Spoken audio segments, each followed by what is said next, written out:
മാങ്ങയുടെയൊക്കെ season കഴിയുമ്പോഴാണ് ഓരോരുത്തർക്ക് ഇങ്ങനെ ഇരിക്കുമ്പോൾ മാങ്ങയൊക്കെ കഴിക്കണം എന്ന് തോന്നുന്നത്. അതിനായിട്ട് പണ്ട് കാലങ്ങളിൽ ഇതുപോലെ ഉണക്കിയും പിന്നെ മാങ്ങ തിരയാക്കിയും പിന്നെ അച്ചാറിട്ടൊക്കെ സൂക്ഷിക്കാറുണ്ടായിരുന്നു. അപ്പോൾ ഇന്ന് നമ്മൾ ഈ ഉണക്കി സൂക്ഷിക്കുന്നത് എങ്ങനെയാണെന്നാണ് ഞാൻ കാണിച്ചു തരുന്നത്. അതിനായിട്ട് ഇതേപോലെ 2 മാങ്ങ എടുത്തിട്ടുണ്ട്.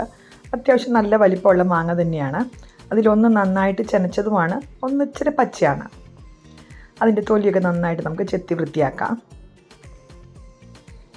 അതിനുശേഷം ഇതേപോലെ പീസുകളാക്കിയിട്ട് ഇതേപോലെ കനം കുറച്ചരിയുക. എന്ന് വെച്ചാൽ ഒത്തിരി കനം കുറയുകയും ചെയ്യരുത്, പിന്നെ കനം കൂടി പോകാനും പാടില്ല.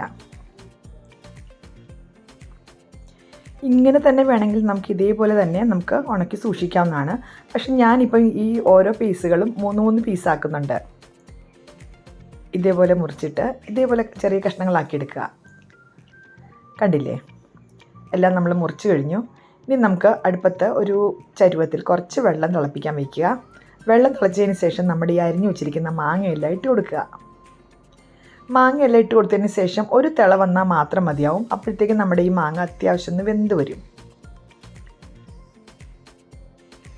തിള വരാൻ തുടങ്ങിയിട്ടുണ്ട്. കണ്ടോ, നന്നായി തിളച്ചിട്ടുണ്ട്. ഞാൻ ഇതെടുത്ത് കാണിക്കാം. ഇതേപോലെ നമ്മളിത് കണ്ടോ, മുറിക്കുമ്പോൾ പെട്ടെന്ന് തന്നെ അത് മുറിഞ്ഞു പോകുന്നുണ്ട്. അപ്പം നമ്മുടെ മാങ്ങ കറക്റ്റായിട്ട് കുക്കായിട്ടുണ്ട്. എന്ന് വെച്ചാൽ ഓവർ കുക്കായിട്ടില്ല, നമുക്ക് എത്രയാണ് ആവശ്യം അതേപോലെ. ഇനി നമുക്ക് പതിയെ സ്റ്റൗവൊക്കെ ഓഫ് ചെയ്തിട്ട് നമുക്ക് ഇതേപോലെ എടുത്ത് അരിച്ചെടുക്കാം.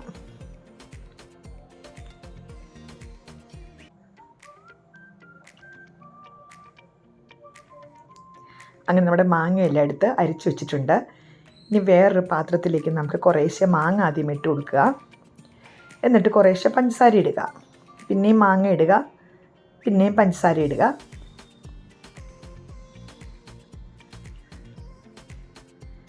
എന്നിട്ട് ഇനി ബാക്കിയുള്ള മാങ്ങ എല്ലാം കൂടി അങ്ങ് ഇട്ട് കൊടുക്കുക. നമ്മുടെ മാങ്ങ ഏകദേശം 1 കിലോയുടെ അടുത്തുണ്ടായിരുന്നു. നമ്മൾ ഇതിന് വേണ്ടിയിട്ട് 300 ഗ്രാം പഞ്ചസാരയാണ് എടുത്തേക്കുന്നത്. ലാസ്റ്റ് ഉള്ള പഞ്ചസാര എല്ലാം ഇട്ട് കൊടുത്തതിന് ശേഷം നമുക്ക് മൂടി വെച്ച് ഒരു 7-8 മണിക്കൂർ നമുക്കിത് മൂടി വയ്ക്കാം.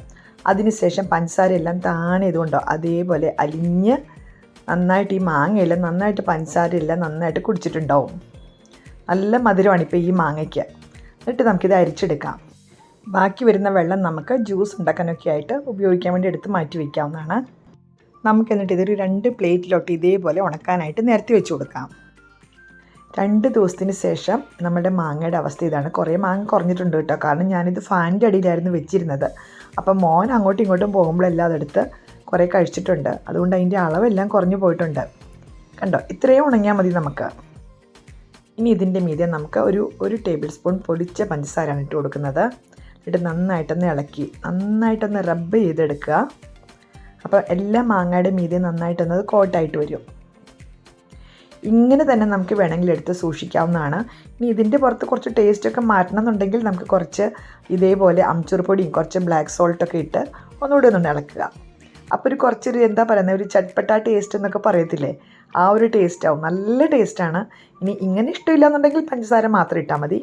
അങ്ങനെ നമ്മുടെ ഉണങ്ങിയ മാങ്ങ റെഡി ആയിട്ടുണ്ട്. നമ്മുടെ മാംഗോ ക്യാൻഡിയാണിത്. നമ്മുടെ മാംഗോ ക്യാൻഡി റെഡി ആയിട്ടുണ്ട്.